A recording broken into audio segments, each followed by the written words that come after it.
The biggest thing that we're concerned about is the coordination between the adjoining projects. For instance, this corner over here on the other side of this north-south shear wall, which separates the east bathtub from the west bathtub, has coordination that is just incredible. We have a lot of work that's going on that other side, and they have to be complete. We need a deck up to elevation 307 in order for us to finish on time for our 10th anniversary, September 11, 2011. It's like a Rubik's Cube. There's one thing is going on at this high level, and then something else is going on underneath it, and so on.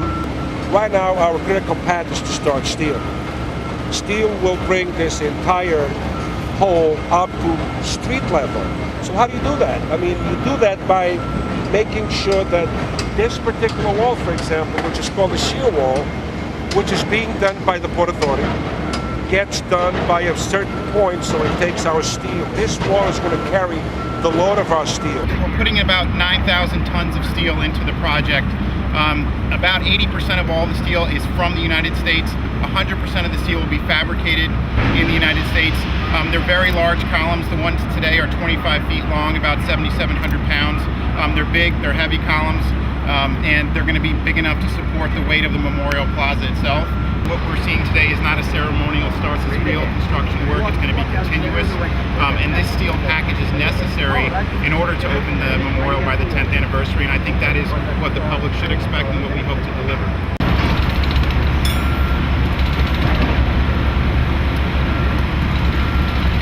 Well, basically what you're saying right now is of course, we've started with our erection of steel, and in the center here is going to be our exposed slurry wall area that we'll incorporate into the museum.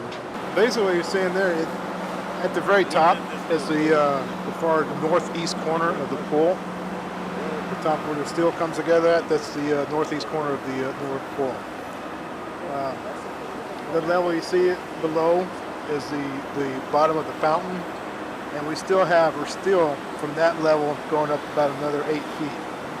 So it kind of gives you a sense as to how deep the pool will be. The pool overall is something like a little over 30 foot deep.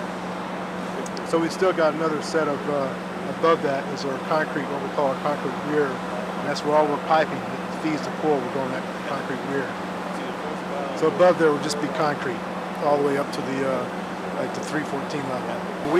We go through extensive coordination meetings, so we pretty much know before it ever gets out to the field as to what's being built, how it's being built, who's doing it, how we're going to do it.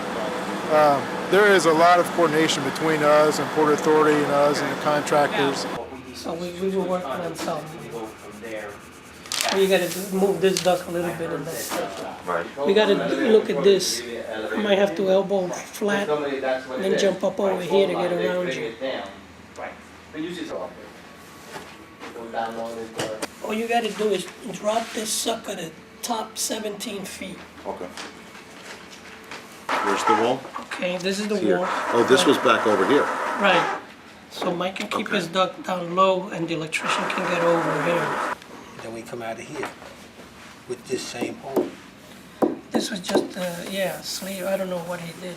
There's enough room to get the panels over here? Well, this is the only part I'm near the How wall. far is the wall here? 3 1/4 to center, so minus. All right, but the panels are over here. Yeah, on They're either here, side so of me, that's right? okay. Right. I'm gonna put Johnson Controls panel probably in here.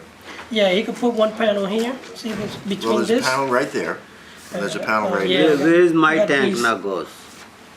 Your Pneumatic what? tank? And then you gotta find a spot for. This one might be an issue, but let's take a look at these guys. All right? Put them on there and give yourself a spot. Louis ended up taking his pipe and moving it down out of there so we could have enough clearance. But right in here might be a problem. Over here a little bit, because then over here you're gonna have to go up again probably to come to your. I'm asking him. What's the elevation of the duct? Well, that's what we're figuring out based on his. Okay, he's gonna be about 8'11".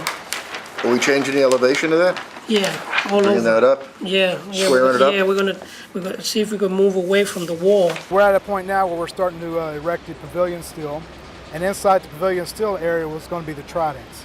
So today what we're going to do is set the 2 tridents.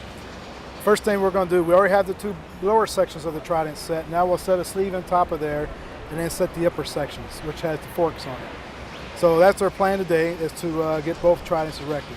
The biggest challenge today is to, since these pieces are somewhat torqued, because of the damage, it's kind of hard to fit them up. It's not like a conventional type steel. There's a lot involved in just trying to get them fit up. And, the tolerance is only like 1/8 of an inch, less than 1/8 of an inch all around the sleeve. So it's like fitting a needle inside of actually take a needle out of a haystack.